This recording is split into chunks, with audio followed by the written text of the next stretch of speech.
Hi.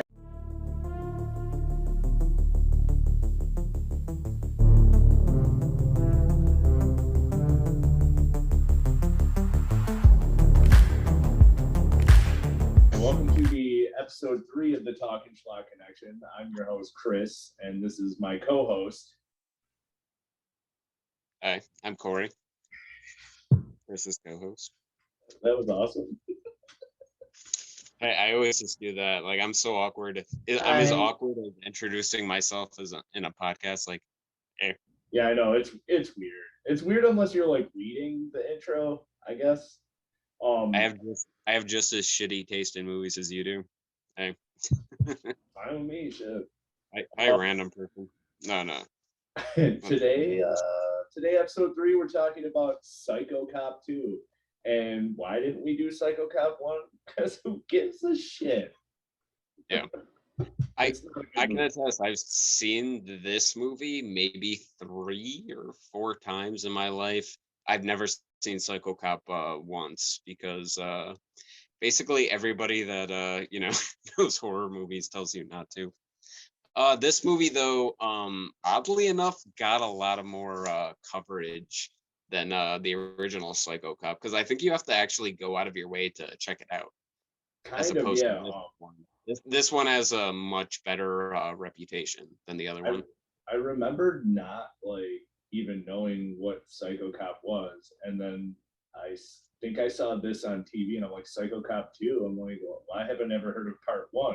And then after I watched this, I was like, oh, this guy's pretty fucking awesome. Let me go check out Psycho Cop 1. And that was one of the biggest mistakes I've ever made.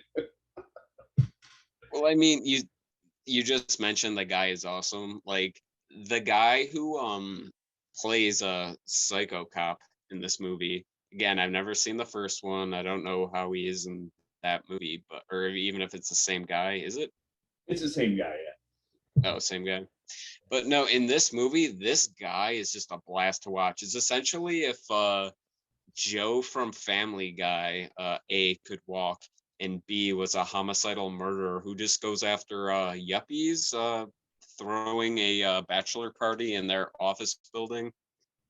It's as simple as that. That's really the plot right there. Genuinely fun. The guy that actually directed this, his name is Adam Rifkin. He would go on to direct movies like Detroit Rock City and Detroit Rock City. I don't give a shit. I mean, he's directed that movie, so he's directed at least like one Hollywood movie. I think I only know one other movie, and it's also under Riff Coogan, and it was The Invisible. No one. He directed this movie under Riff Coogan, and he didn't even say. He just says it's another Riff Coogan adventure. It didn't even say directed by blah blah blah. Just under director, it said directed by and the opening score of this movie. It's not really a score. It's just a lot of screaming on top of police sirens going off. So yeah, and a pretty good gore. Yeah. If there? I feel like okay, so this thing opens with that, and then you're in a diner. Okay, so I feel like this is Los Angeles, and I feel like that diner is pretty crowded, and it's the middle of the day. Who the fuck does not see all that disgustingness inside that cop car? Dude, that's another thing. If you're confused about what we're talking about, the movie opens with two.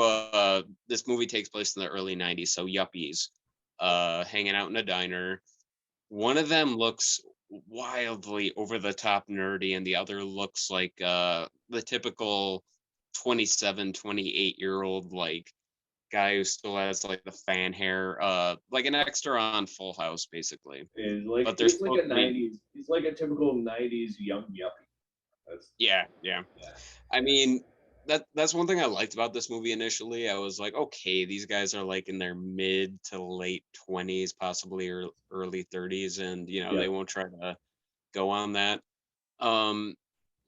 It's funny though because one of them mentions marijuana. The stereotypical nerdy guy in the glasses has marijuana on him, which draws the attention of a cop. And again, I mentioned before, this guy looks like Joe from Family Guy, essentially. Yeah, doesn't he like the dude's like talks about having marijuana and he's like, oh, there's like Yeah. there's a cop over there. And, Ah! dude, it's such a. I mean, this movie came out '93, so like 29 years ago. Yeah. Different laws for marijuana back then. It's not like now where it's just like a cop sees you with marijuana and he's just like, fucking just put that shit away. Like, you know what I mean? He's like, why are you out here with that on Yeah, it's like, dude, don't be a Sorry, can't fucking arrest idiot. you. You know what? I mean, yeah, like really like a complete, you know, radical departure. So in this movie, it's such a great departure that it draws the cops' attention in a menacing way. He comes over, he's standing over them. He's like, "What are you two doing?" And they talk him away and everything. But when they walk away, like the one guy just goes like, "Man, talk about inbreeding, right?" Like in kind of like an earshot of him. Yep. Don't insulted him, no. Yeah, I mean, Jesus Christ. And they're walking away in the next shot, and you see the cop car following them. I thought that was a cool shot at first before they overly acknowledged it. And the one dude, the one guy with the glasses who you think is just a nerdy guy, turns out he's also the biggest spaz in the history of fucking movies. I feel like we know this guy. Yeah, we do. Dude, this guy is fucking. I don't get me wrong, I applaud this guy. I think he gives a brilliant. He was killer. Like, Killer. He's the most fun. He makes this movie so much more fun than it has any. Very much. But no, he tosses the weed in the mailbox. Blah blah blah. The one guy, the more competent friend, goes over and talks shit to the cop until he falls away. They get to their building where they're planning a might have mentioned this before, but a bachelor party for their one of their friends.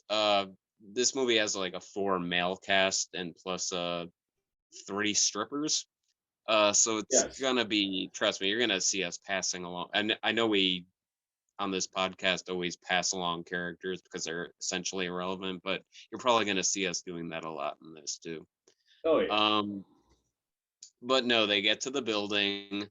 They meet the actual bachelor of the party, the one they're setting up. His name is Mike.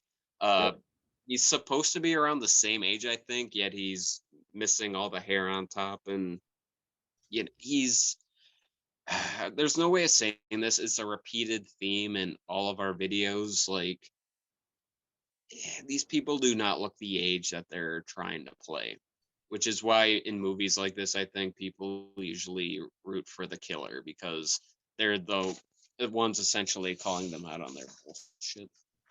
I mean, it's what's wonderful about these kinds of movies is a lot of the times they set up most of the characters to where you want to root for the killer because these people are fucking deplorable. You know. Absolutely.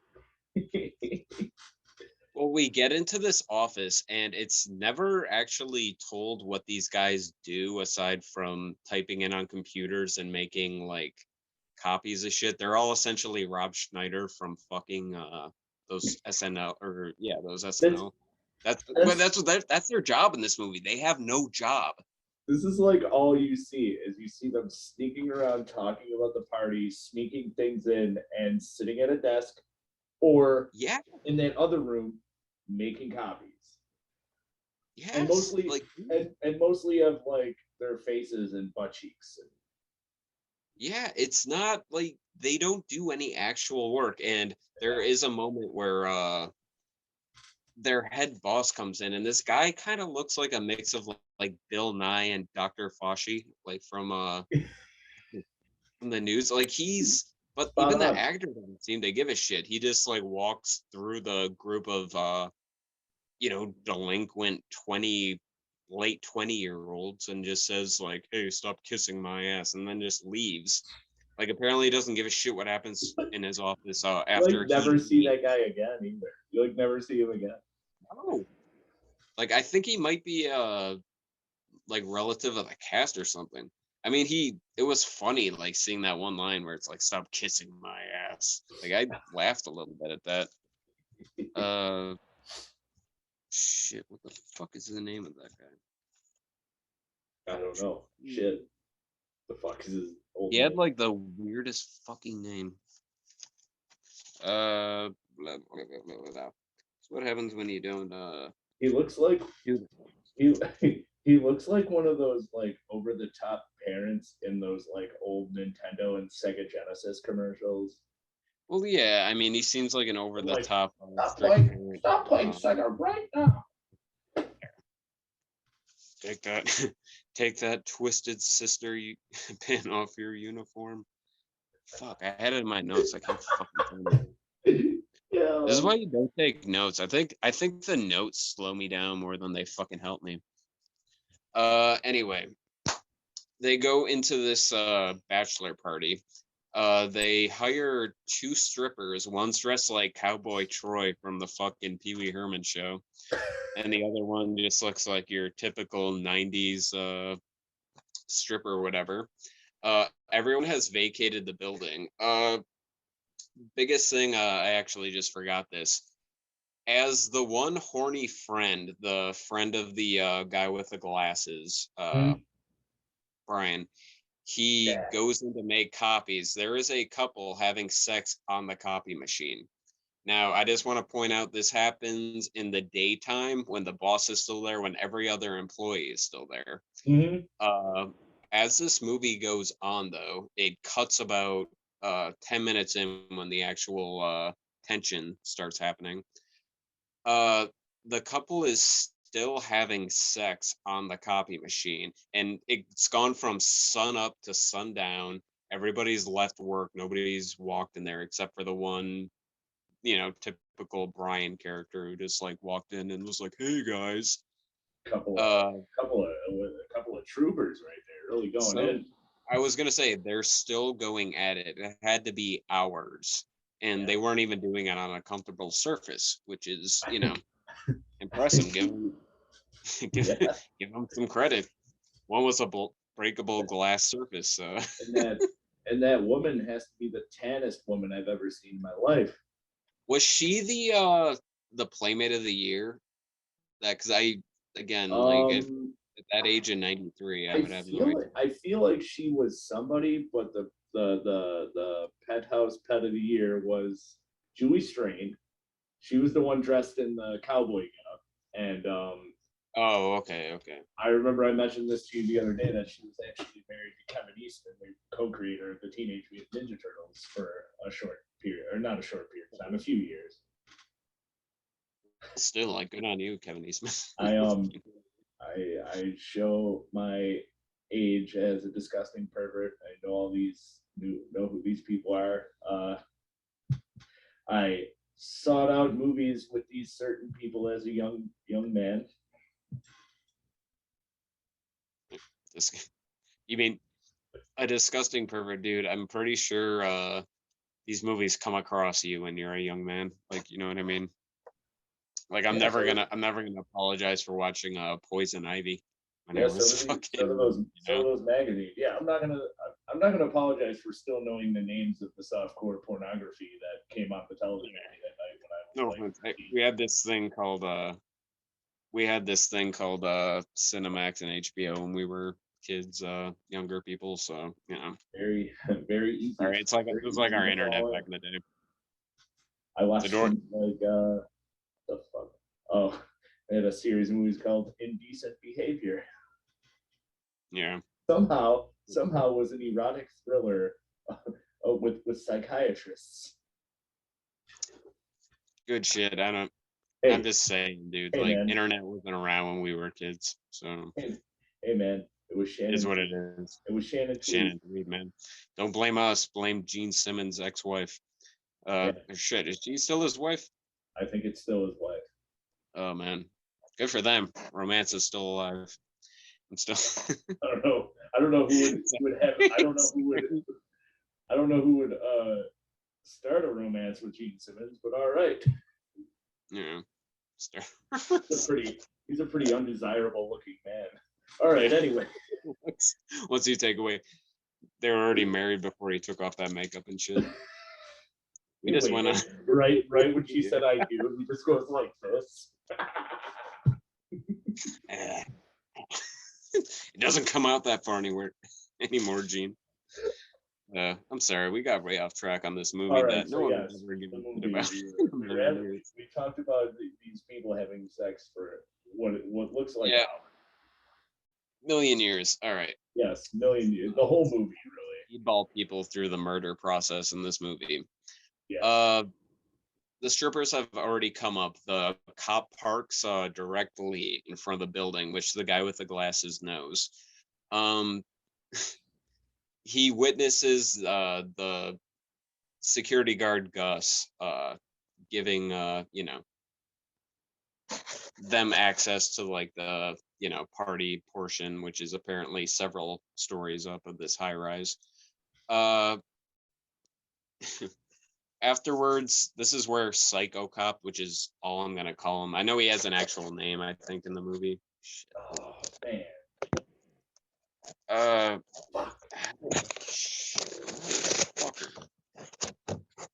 He has a. They never. He mentions it himself in the movie, but it's never. Joe, isn't it like Joe something? Joe Vickers. Joe Vickers. Okay. Yes, Joe Vickers. Joe Vickers. Oddly, yeah, have a name like that in these fucking movies, so we don't always forget them. Because I forget everybody's name in movies. It took my brain. My brain had to start turning. Joe Vickers, good fucking name for a horror villain. Officer Joe Vickers. Again, Officer Joe Vickers sees what's happening. He walks into the security guard. Gus stops him at first, and then Joe Vickers, to give you an idea, this guy is the most untrusting person, whether he's a cop or not, to let into whatever you're in, whether it be your house, your fucking apartment, your fucking high rise, whatever. Never trust the way this guy is talking, because he essentially says like, we've heard some disturbances here. Yeah, like weird. Dude, he is so he's over the top menacing. This man is not a real cop. Why is and how do you talk to someone that's talking to you like a horror host? Yeah, dude, he's like, when you think of intimidating people in a casual conversation, you usually think of what's his face from No Country for Old Men. Javier Bardem. Yes. Absolutely. Yeah, like you think of that, but this is like an over-the-top cheesy version of that. And it works in every way, because the whole thing, I'm like, no, don't, like, because he's so like menacing. He's like, say, is that the game on? I don't have reception in my car. Maybe you should let me in. Like, it's so like menacing. It's like he has no good intention. You know what it is it's the uniform, dude. The uniform, I guess. You see even with the uniform, he seems psychotic from the start. You're like, cop, man, it's cool. He's an officer of the law. He's serve and protect. Like, you're like, yeah, maybe he's a little weird, but come on in, Yeah, he's fine. He seems menacing and all, but a lot of cops do. Just let him in. Cops got to be serious. Okay, he lets him in. Spoiler alert, he kills Gus, the poor, unfortunate choice, the man with the worst choice of character when it comes to people. Doesn't he like offer him in the eye? Doesn't he like offer him a drink? Wait, what? Doesn't he like offer him a drink or something? He offers, or no, he makes Gus is drinking on the job, and I think he offers a drink to him, and he's like, hell, I mean, it's late on my shift anyway. Just give me a drink, like, But he offers him a drink. He stabs him in the eye with a pen, I believe. It's been 2 weeks since I watched this, but he does stab him. It's a pen, yeah. And then he makes 2 pun. I mean, poor Gus doesn't even get just 1 pun. He gets 2 of them. Like, this guy is pun crazy. He's like, careful with that, you lose an eye. And then he like does that, and then a full minute later he's walking away. He's like, don't worry, I'll keep an eye out for you. And then he just like kind of slowly like drifts away. It's like, it was funny for the scene, I guess, as stupid as that is. But there's one scene I wanted to point out where it comes to, or like all these movies, it comes to the age of these people Yeah. that are supposed to be like early mid-20s. At one point, Psycho Cop says, "I saw you at or being complacent in the administration of or fucking." He says it like in all like their words, like you're being fucking like you've just been like giving alcohol's minor like or minor's alcohol. Sorry, I'm really high when I fucking recorded this. Oh, yeah. But you've been I know what you mean. you've been yeah. But sorry, it's like a kind of like complicated line, but he's accusing Gus of like giving alcohol and strippers to minors. There's like an actual charge for that is botched completely. Even though these people were in their But though Gus has the line where he's like, they're oh, clearly. is it It made me laugh so hard, like that scene where he's like, it's like, no, you've been giving minors alcohol and strippers, and Gus is just like, they're like at least in their early 20s. Is it I love that Gus had like that line. It made me laugh. Is it contributing to the delinquency of a minor? Is that what he says? Oh, attributing. Yeah, sorry. No, I was trying to think of it too. I couldn't fucking think of it. No, I didn't write it down because I was too like busy laughing at the fucking Gus line of like they're clearly in their mid-20s. That's what I like about this movie. It's completely self-aware of the fact that these guys aren't actually fucking, Yeah, absolutely. like anybody around that age. What I really like about this movie is you just like nobody's taking it seriously, so you don't have to. Like, yeah, I love it. Delinquency of a minor, yeah. 10 minutes. And again, a lot of big words.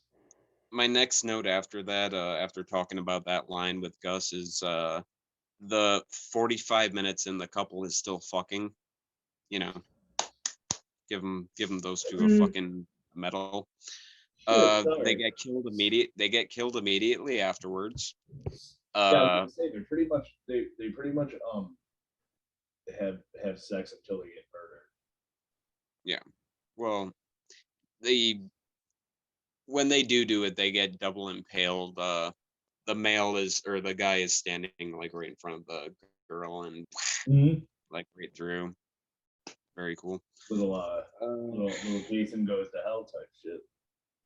Yeah. Anyways,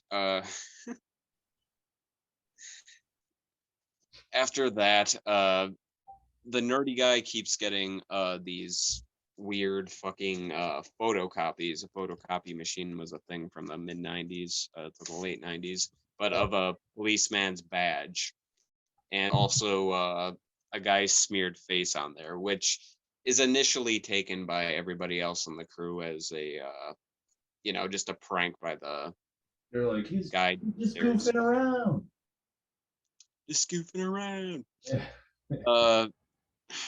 Again, like a lot of these characters don't mean shit. The Bachelor Party initially had 4 guys. One of them goes downstairs, meets Psycho Cop Joe Vickers. He seems nice at first. Joe ends up killing him by pushing him down an elevator shaft. The second guy, I don't even remember how he fucking kills him because it was like 2 weeks ago when I saw this. God, how the fuck does he? It's so memorable how he kills people in this movie. Yeah, they're not like extravagant ones.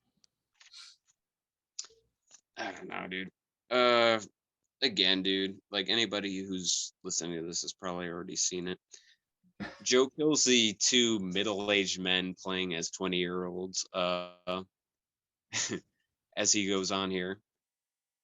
As the movie goes on, we find out that this blonde, not secretary, but probably just has the same job. Again, they never identify what these guys' jobs are. Like Oh, not for so you mean so not they meet even up with one scene. they meet up with Barbara Crampton? Yeah. Oh, dude, she looks so much like Barbara Crampton. At first, like watching this, I thought she was like the Playboy playmate. That's because I believe What? it is Barbara. That's Barbara Crampton's the female in glasses. That's Barbara Crampton. I believe so. I'm not I gonna can, look this up and find out I'm gonna otherwise. double check right now. You Double keep. check right now I because do know. I do know. You're like talking about the unmemorable deaths. I do know the one where he gets the guy and the girl on the roof. And oh like, yeah, he just shoots him in the head. yeah, that's one of the more memorable ones. You have the right to remain silent, which you will, because you're dead. Man, it's Really? That's Barbara Crampton? Hold on. I want to say yes. I could be wrong, dude. I mean, okay, she looks like Barbara Crampton. If this shit would fucking my phone would work. Oh, cool. Mark, you're gonna do some editing, all right? Yeah, you're gonna do a lot of editing. All right, Watch, it's just all me blubbering and like you looking for Barbara. See if it's Barbara Crampton. He's just gonna put like fucking memes All the over us for looking. yeah. Let Neptune strike ye dead, Winslow! I don't know her name. She looks like Barbara Crampton. I mean, Triton! Hark! she's blonde and has glasses. Hello! In the 1980s. Bid our father, the Sea King, rise from the depths full, foul in his fury. Black waves teeming with salt foam, to smother this young mouth with punch and slime.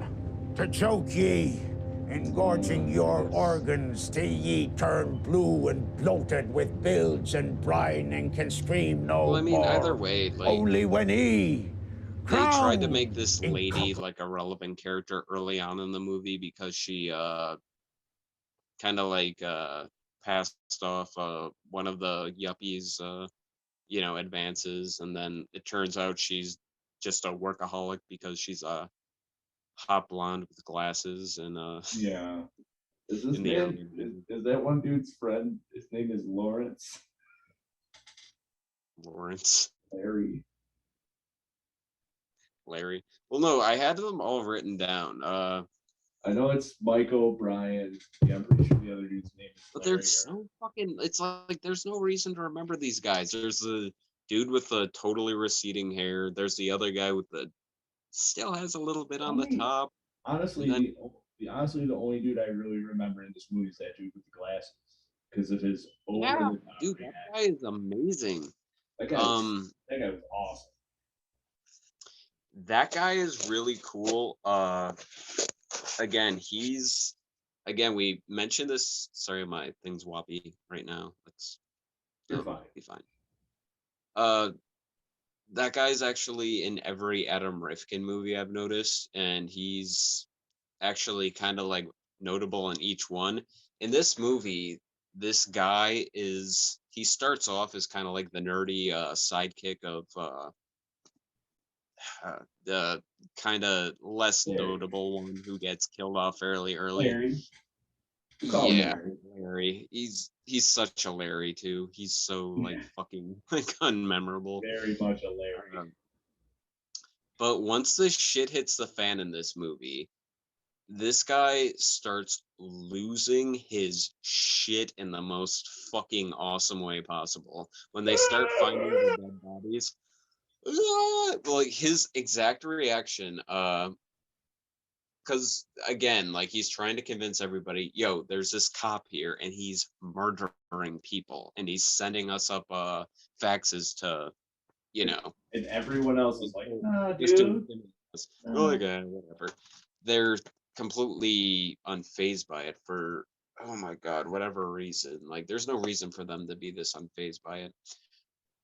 But it's because they're more concerned with pussy and drinking than. I'll tell you this: once he a body falls out of the ceiling tiles of this office building with a bunch of like photos of like of a corpse essentially from the photocopier.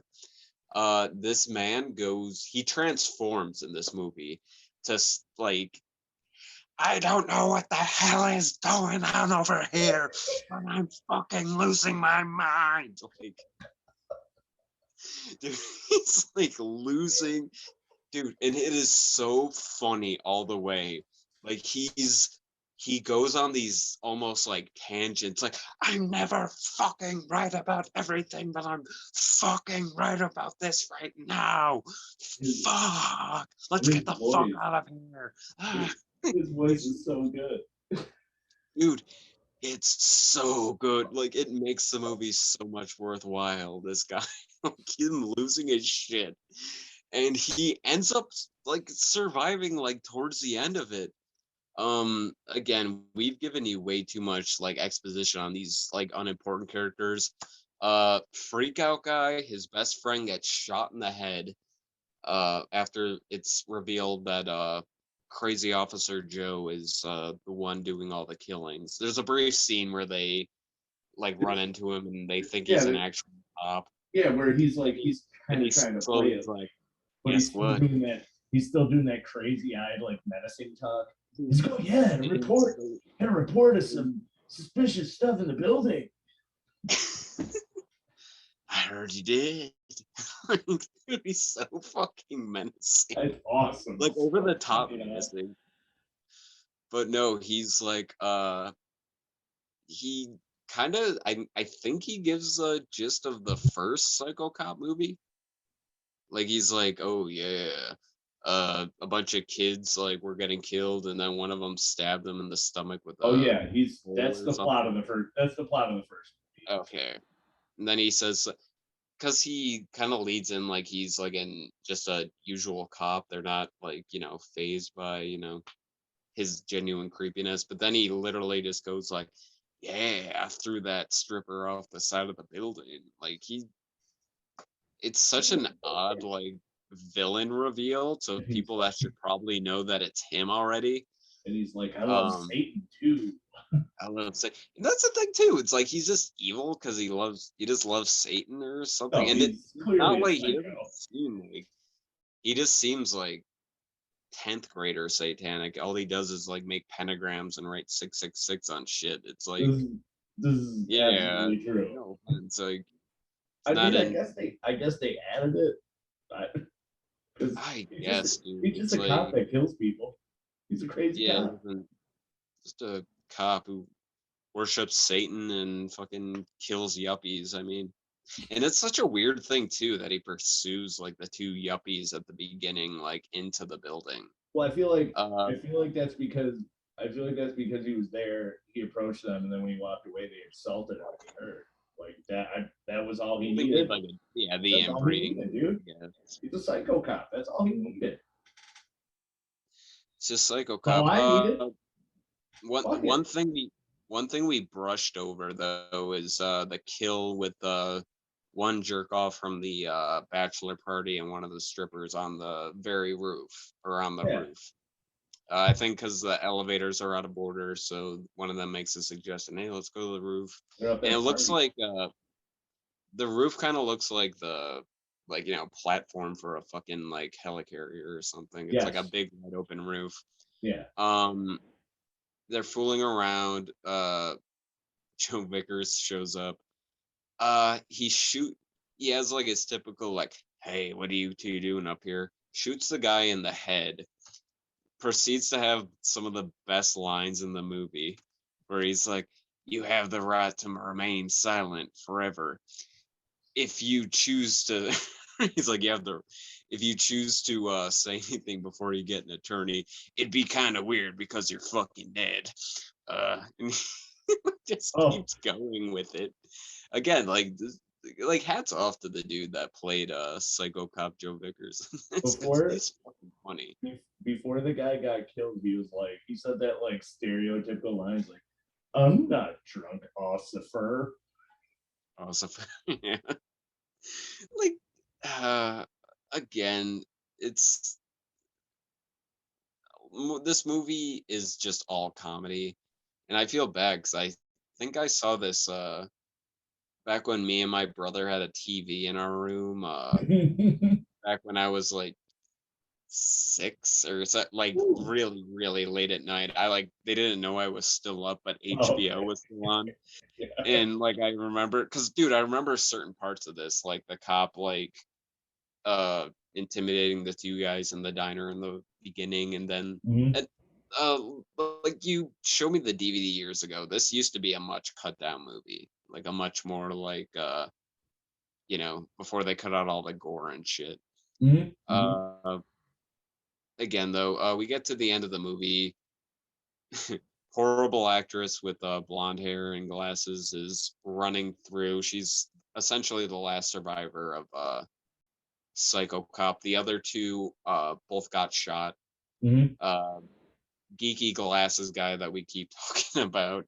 Uh, he's fuck. What was the first thing? Has he been stabbed with the axe yet, or just shot? I think he's just been shot at that point. Yeah. Yeah.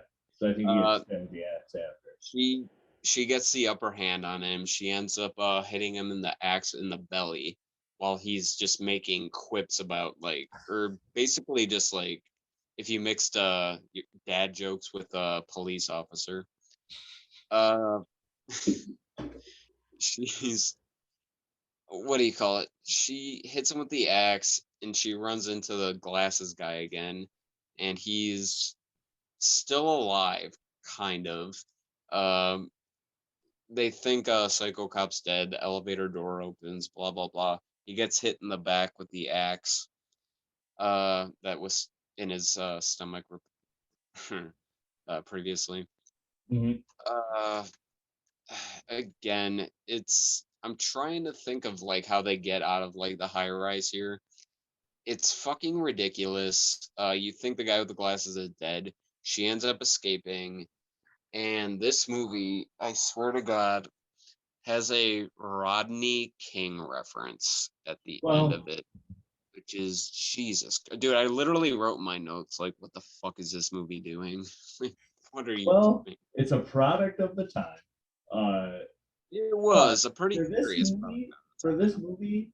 fucking crazy left turn. Like insane, Dude, insane. it's okay. By this, I mean she's running through the streets. She's being pursued by this psychopath in a cop's uniform. uh People outside a bar heard her or hear her being attacked. Like they Yeah. hear her because he just starts like hitting her or whatever. Every patron in this bar comes out and proceeds to beat the living shit out of Joe Vickers, aka Psycho Cop. And somebody comes out of their apartment building. It turns out it's the director Adam Rifkin in a cameo. Yes. uh Starts filming it, and we see it from his POV, and it's supposed to be a reverse satire almost of the actual Rodney King beating Yep. or Rodney King beatings. That's how we end. uh Jesus Christ. Dude, So again, like I was just like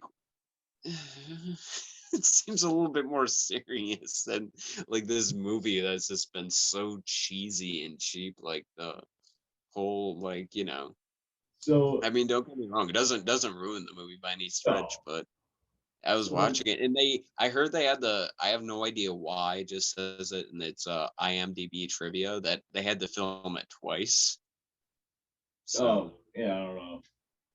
Um so the one thing we didn't mention during this whole thing is that the actual psycho cop is Robert Ray Schaefer, who is also probably more known by the general public as Bob Vance, Bob Vance Refrigeration from The Office.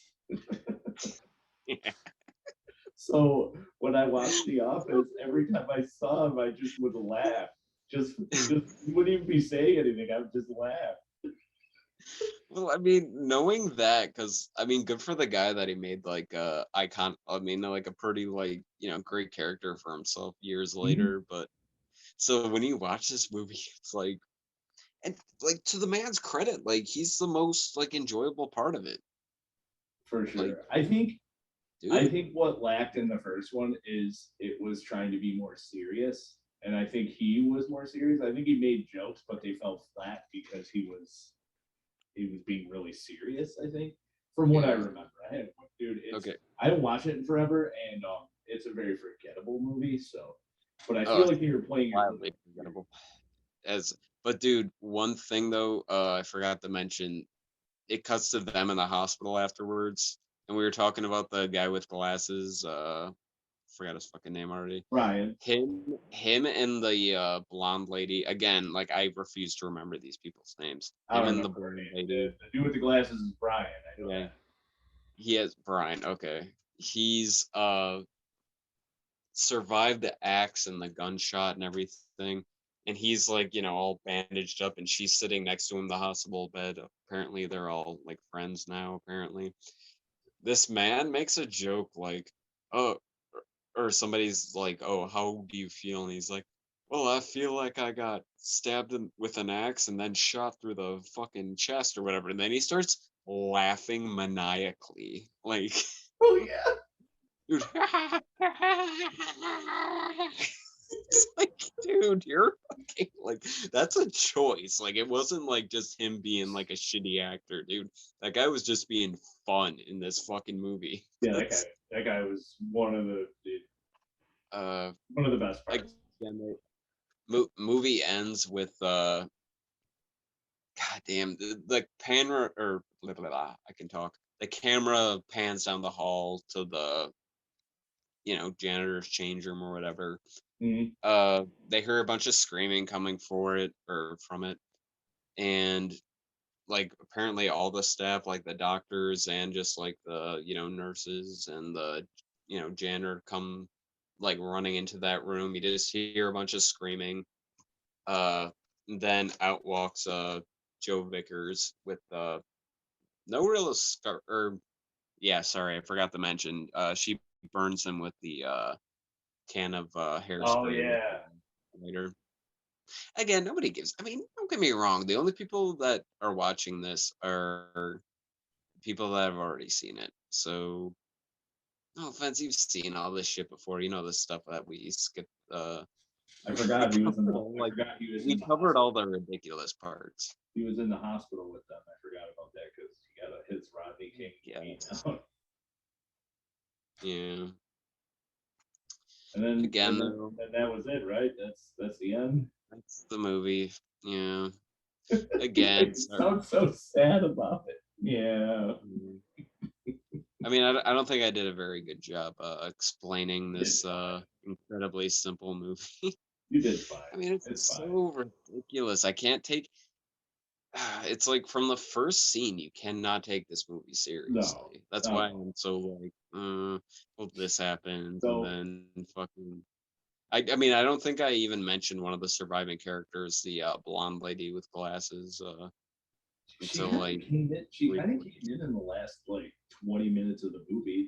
yes, she had like one scene, and Yeah. there's so much ridiculous about this movie. Again, like the couple that starts fucking 10 minutes in like the copy room, and like multiple people apparently walk in on them, and they're still doing it after everybody leaves, and like it's Yeah. nighttime out. It's like hard to. I mean, it's an easy movie to describe, but at the same time, like a hard one when it comes to What do these you fucking characters. what do you rate this one? In terms of like so bad it's good, I'd rate it like a 7 out of 10. But in terms of like an actual movie, like a 3 out of 10. I don't know. But I had to watch it. I mean, there is a genuinely good version of it up on YouTube.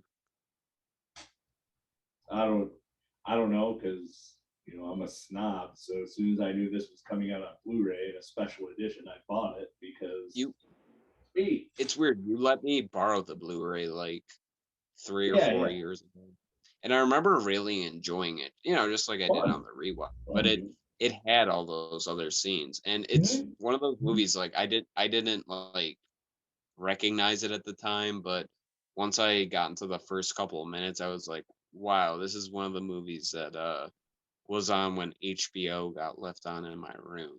Oh yeah. Oh for sure. Yeah. Yeah. I also gonna give this a 7 because it was just fun. It's a fun, yeah. Again, the one dude makes it so much fun with his over the top reactions.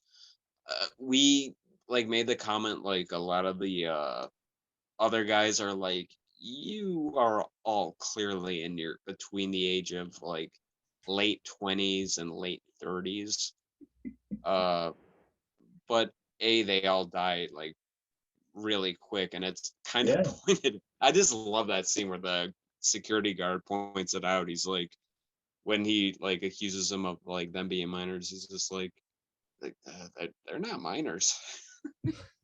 I like how Like that they, was we didn't mention that there was like some sort of this sort of obsession with the porno that they watched when they had the strippers in the room. They kept One cutting line the in the scene for that background. like dancing Yeah, with it the guy wasn't with the even afro. it wasn't even a good porno. And it turns out I looked in the trivia, that porno was filmed in the same like office space that they were Yeah, I feel like like shooting the guy. It's like, I feel like it and was in who the I feel like it was in the elevator. I don't. That's just super. So weird.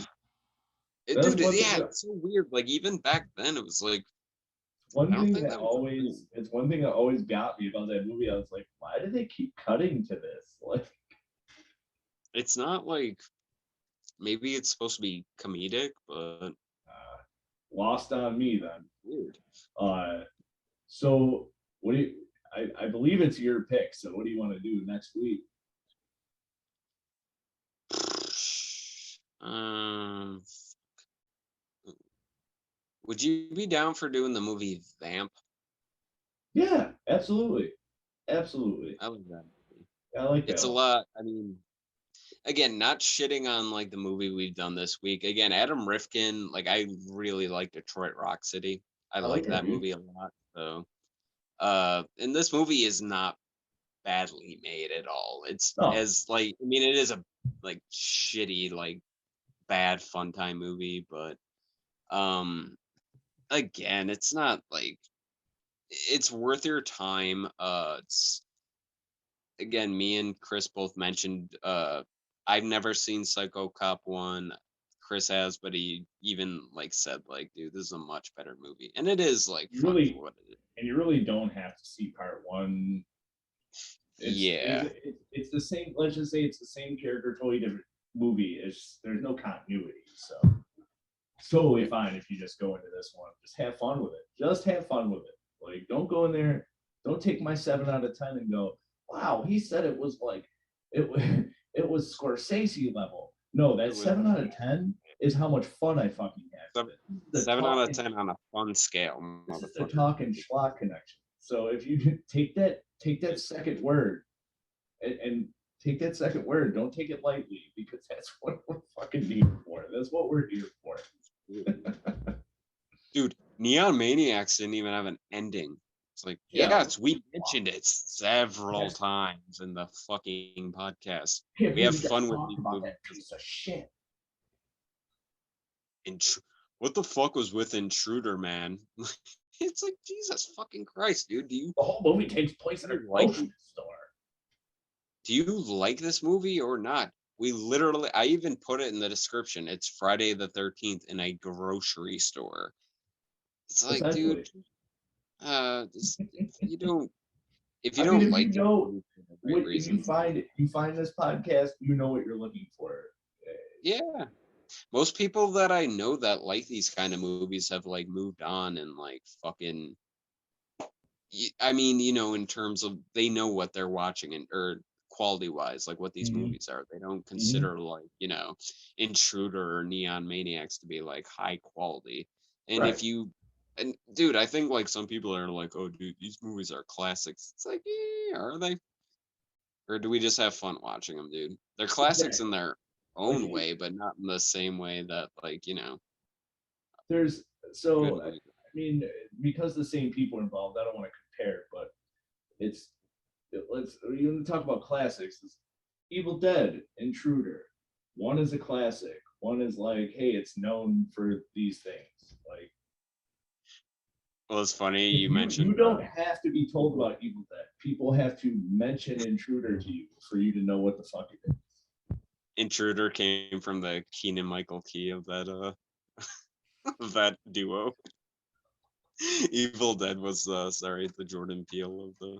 I mean, come on, man! But you have to know that though going into this. I mean, the people that actually do know about it, like they have to at least have that knowledge of it. That they're like, Absolutely.